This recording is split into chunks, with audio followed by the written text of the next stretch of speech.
Hello friend, नमस्कार। तो कैसे हैं आप सब? ज़रूर बताएं। आशा करते हैं आप बिल्कुल स्वस्थ होंगे। इस बहुत गर्मी पड़ रही है, लेकिन आप इसमें अपना ध्यान ज़रूर रखें। तो अब आ गया था एक त्योहार, जो मैं वीडियो नहीं बना पाई उसमें। तो मैं आज आप लोगों से बताती हूँ कि वट सावित्री की पूजा हम लोग कैसे करते हैं। तो हम लोग बहुत सिंपल से करते हैं। बहुत लोग घर से बने पकवान भी वहाँ पे चढ़ाते हैं। बरगद की पेड़ की पूजा होती है, तो वहाँ पर घर के बने भी पकवान देखी मैं। बहुत औरतें ले गई थी पूड़ी गुलगुला वगैरह चढ़ाने के लिए। लेकिन हम लोग जैसे बिहार में रहते थे, तो वहाँ ये सब नहीं होता था पहले। लेकिन हम लोग जब यूपी में आए, तो फिर लोगों को देखने लगे, तो फिर मुझे भी लगा कि हाँ, हमें भी ये पूजा करनी चाहिए। तो मैंने भी शुरुआत की थी। शुरुआत मैंने बहुत सिंपल से किया था। बस थोड़ा सा प्रसाद ले लेते थे, और वो जो कच्चा सूत है वो ले लेते थे, और कुछ श्रृंगार के सामान बस और दीपक, बस इसी को जला लेते थे पहले। और उसके बाद वो धागा लपेट लेते थे और श्रृंगार का सामान वगैरह चढ़ा देते थे। लेकिन अब यहाँ पे बहुत कुछ, ये बहुत अच्छे तरीके से अपने अपने लोगों के घर में जैसे होता है वैसे वो लोग करते हैं, बहुत कुछ चढ़ाते हैं। तो पहले मैं पंखा नहीं खरीदती थी। मुझे इस वट वृक्ष पूजा के बारे में ज़्यादा मालूम नहीं था। मुझे ये मालूम था कि बस कच्चा सूत लपेटा जाता है, फेरी लगाते हैं। तो लेकिन मैं जब यहाँ देखी, फिर थोड़ा सा मोबाइल में देखी, तब मुझे अच्छे से पता चला। तो फिर मैं भी बांस का पंखा वगैरह लाने लगी। और इसके बाद फिर प्रसाद 5 तरह का फल चढ़ाते हैं। और लेकिन हम लोग घर के बने जैसे पूड़ी गुलौरा ये सब नहीं चढ़ाते, न बनाते हैं। मैं मार्केट से मतलब अच्छा फ्रूट और फिर अच्छा प्रसाद, जो खोया का मिठाई हो चाहे पेड़ा हो, ये सब हम ले आते हैं मार्केट से ही लाके। फिर वही चढ़ाते हैं, और दीपक एक ले लेते हैं, और कच्चा धागा। फिर श्रृंगार की आपके पास जितनी सामान हो, आप श्रद्धा अनुसार, शक्ति अनुसार ही हम पूजा करते हैं। जितनी हमारी श्रद्धा शक्ति है उसी अनुसार हम चढ़ाते हैं। तो श्रृंगार वगैरह का सामान चढ़ाकर, एक दीपक जलाकर, फिर सिंदूर से बरगद के पेड़ को टीका जाता है। और इसके बाद हम फेरी लेते हैं। फिर पंखा से भी उनको मतलब हाँक देते हैं। और उसके बाद वही पंखा हम ले आते हैं, फिर अपने पति देव जी को भी यहाँ पे हाँकते हैं। और इसके बाद हम वो जल जो बचता है थोड़ा सा, वो जल भी हम थोड़ा सा बचा कर ले आते हैं, और पति देव जी को पिलाते हैं। कहते हैं कि ये करने से भगवान लंबी उम्र देते हैं पति की। तो इसके लिए हम लोग व्रत करते हैं और अच्छे तरीके से पूजन करते हैं। तो हम महिलाएं, और उस दिन बहुत मज़ा आता है। जब कोई त्यौहार आता है तो मुझे बहुत मज़ा आता है, बहुत एक्साइटेड। मैं एक दिन पहले से बहुत खुश, और मैं वीडियो नहीं डालती हूँ फ्रेंड। जब कोई त्यौहार आता है, कोई कार्यक्रम, तो बहुत कम वीडियो हमारा आएगा, क्योंकि उन सब चीज़ों में ही मैं व्यस्त रहती हूँ। सब सामान लाने के लिए मैं खुद ही मार्केट जाती हूँ, क्योंकि मुझे जैसे लेडीज़ की सामान वगैरह लाना है तो हम महिलाएं खुद ही जाते हैं, तो अच्छे से ले आते हैं। जेंट्सों को उतना पता नहीं चलता है, कुछ बोलो तो कुछ और भी लेके आ जाते हैं। तो मैं खुद ही अपने त्यौहार में खुद का बाज़ार मैं खुद ही करती हूँ। हर त्यौहार में मैं बाज़ार मैं ही करती हूँ। लेकिन हाँ, मेरे में एक कमी है, मैं कितना भी बाज़ार कर लूँ, लेकिन कहीं ना कहीं कोई ना कोई चीज़ भूल ही जाती हूँ। ये मेरी मतलब भुलक्कड़ वाली आदत है, मैं भूल ही जाती हूँ कुछ ना कुछ, फिर बाद में मंगाती हूँ।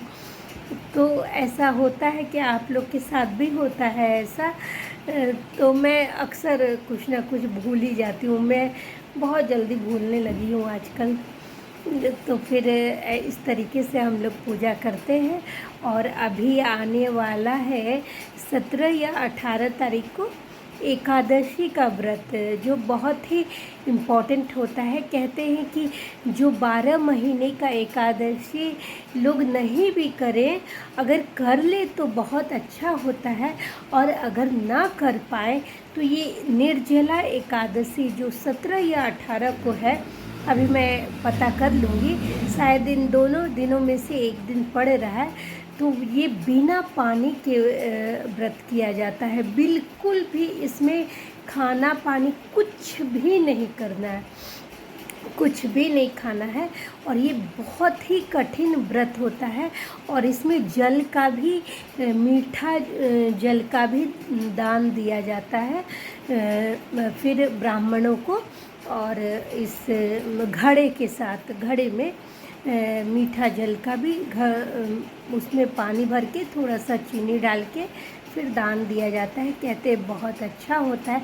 और अपने श्रद्धा के अनुसार आप जो पंडित जी होते हैं उनको जैसे खाने के लिए भोजन वगैरह जो भी आप दान कर पाएँ अपने श्रद्धा शक्ति अनुसार, वो चीज़ किया जाता है। तो बस ये एक व्रत है जो बहुत अभी इसलिए कठिन है क्योंकि इतनी गर्मी, इतनी धूप है कि इसमें निर्जल व्रत करना बहुत आसान बिल्कुल भी नहीं है। तो लेकिन कोशिश करूँगी करने के लिए। तो मैं फ्रेंड कोशिश करूँगी करने के लिए, क्योंकि मुझे ये व्रत भी बहुत अच्छा लगता है। और 12 महीने लोग करते हैं तो उसमें तो पुण्य मिलता ही है, लेकिन 12 महीने के बदले अगर एक एकादशी आप निर्जल होके कर ले तो बहुत ही पुण्य की प्राप्ति होती है।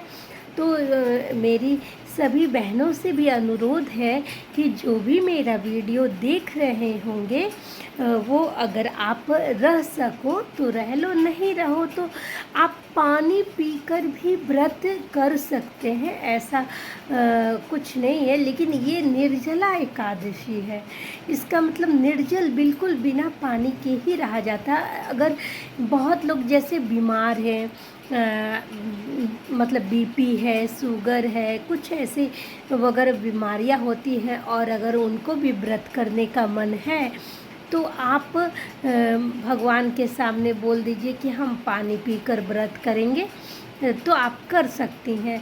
फल वगैरह भी आप ले सकती हैं, बस अन्न बिल्कुल मत खाएं। अगर बहुत लोग अगर बीमार होते हैं और उनको शौक़ है व्रत करने का, तो आप इस तरीके से भी कर सकती हैं। क्योंकि भगवान सिर्फ देखते हैं कि आपको कष्ट पहुंचा के भगवान कभी खुश नहीं होते हैं। आप किसी तरीके से आप ऐसे भी हाथ जोड़ लेंगी तो भी भगवान पुण्य देते हैं, और भगवान हमेशा ध्यान रखते हैं। तो आप इस तरीके से भी व्रत कर सकती हैं। बहुत लोग फल जल लेकर भी व्रत करते हैं। जो बीमार है तो उनके लिए तो सब कुछ माफ़ है। बच्चों के लिए जैसे सब कुछ माफ़ हो जाता है, बूढ़ों के लिए भी माफ़ हो जाता है। तो उस तरीके से जो लोग बीमार हैं तो उस तरीके से आप फल और जल पीकर भी व्रत कर सकते हैं। और जिनसे अगर जो रह पाते हैं निर्जल, तो आप निर्जल, क्योंकि इस एकादशी का नाम ही है निर्जला एकादशी, तो जो रह पाएंगे, जो कर पाएंगे व्रत, तो वो निर्जल होकर भी कर सकते हैं। तो बहुत पुण्य की प्राप्ति होती है, क्योंकि हम लोग इस धरती पे आए हैं पुण्य करने के लिए। भगवान ने हमें इस धरती पर भेजा ही इसीलिए है। मनुष्य का जन्म जो है बहुत किस्मत से मिलता है फ्रेंड। सभी लोगों को मैं ये चीज़ बताती हूँ कि भगवान बहुत आप मनुष्य का जो जन्म पाए हैं तो आप बहुत पुण्य किए होंगे, तभी आप मनुष्य रूप में आप जन्म लिए हैं। तो आप इस धरती पर हम लोग आए हैं एक किरदार जैसे किराया के मकान में, आप समझ लीजिए। आप खुद का आपका क्यों ना मकान हो, लेकिन आप ये समझिए कि हम किराया के मकान में आए हैं। भगवान ने हमें इस धरती पर भेजा है कुछ पुण्य करने के लिए, क्योंकि कब आना और कब जाना ये तो उनके हाथों में है। मैं तो अपनी सांसों को भी नहीं हम बचा पाते हैं कि भगवान अगर बुला ले तो हम ये नहीं कहते कि हम नहीं जा, हमारे पास कोई उपाय नहीं होता है कि हम कुछ बोल सके। इसीलिए कुछ पुण्य करके ही इस धरती पर जाना चाहिए, ताकि भगवान फिर से हमें एक अच्छा सा जन्म जब भी मिले तो अच्छा ही मिले। तो इसलिए पुण्य ज़रूर करिए, और जहाँ तक हो सके हमेशा लोगों के सामने चाहे किसी गरीबों की मदद करें, कुछ भी करें, लेकिन पुण्य ज़रूर करें, पाप कम। और उसके बाद भगवान का नाम ज़रूर जपें। भगवान का नाम जपना इस कलयुग में बहुत ज़रूरी है फ्रेंड। जैसे आप कोई भी भगवान का नाम, राधे राधे, शिव शिव, आप कोई भी भगवान का नाम जपते रहिए। तो जपने से क्या होता है, आप कोई भी काम करें, प्रभु का नाम आप जपेंगे तो आपके कोई कार्य में बाधा अगर आएगी भी तो दूर हो जाएगी। ऐसा नहीं है कि नहीं होगी, कभी दुख कभी सुख, ये हमारे ज़िंदगी के दो पहलू हैं, ये तो आते ही जाते रहते हैं। इसीलिए आप नाम ज़रूर जपें। तो इससे क्या होगा, आपके आगे जो भी बाधाएं आई हैं ये धीरे धीरे दूर हो जाएगा। क्योंकि मैं भी बहुत मुसीबतों से हमेशा गुज़री हूँ। हमारे घर में भी एक साथ इकट्ठा सब लोग बीमार हो जाएंगे, मैं बहुत दुखी हो जाती हूँ कि मैं सोचती हूँ अरे मैंने क्या गलती कर दिया, बस यही सोचते रहती हूँ। मैं खुद भी बीमार हो जाती हूँ, मैं तो सबसे पहले बीमार पड़ती हूँ घर में। तो और बच्चे वगैरह सब लोग, तो मेरा भी मन दुखी हो जाता है। और ऐसा है फ्रेंड, जब हम बीमार होते हैं तो भगवान के नाम, तो मैं उससे बता रही हूँ, जब ने उस समय जब और बुरी हालत होती है तो भगवान का नाम भी नहीं आता, इतने इस तरीके की हालात हो जाती है, याद ही नहीं आता।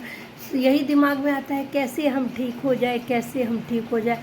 भगवान का नाम नहीं आता जब बीमार होते हैं। तो बहुत पुण्य वाले लोग हैं जो बीमार हालत में भी भगवान का नाम कहते हैं ना, कि भगवान का नाम लेके अगर कोई मरे तो उनको बहुत अच्छा स्वर्ग की प्राप्ति होती है। लेकिन बहुत किस्मत वाले हैं जो भगवान का नाम लेकर भी लोग ऊपर चले जाते हैं। तो इसलिए हमेशा ही भगवान का नाम जपना चाहिए। शुरुआत भी उन्हीं से करें, अंत भी उन्हीं से करें।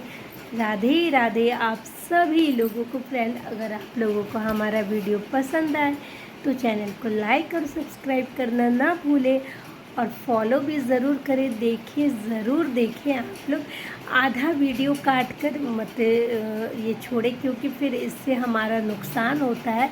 अगर आपके पास समय हो तो आप पूरा वीडियो ज़रूर देखें। सभी लोगों को नमस्कार, राधे राधे।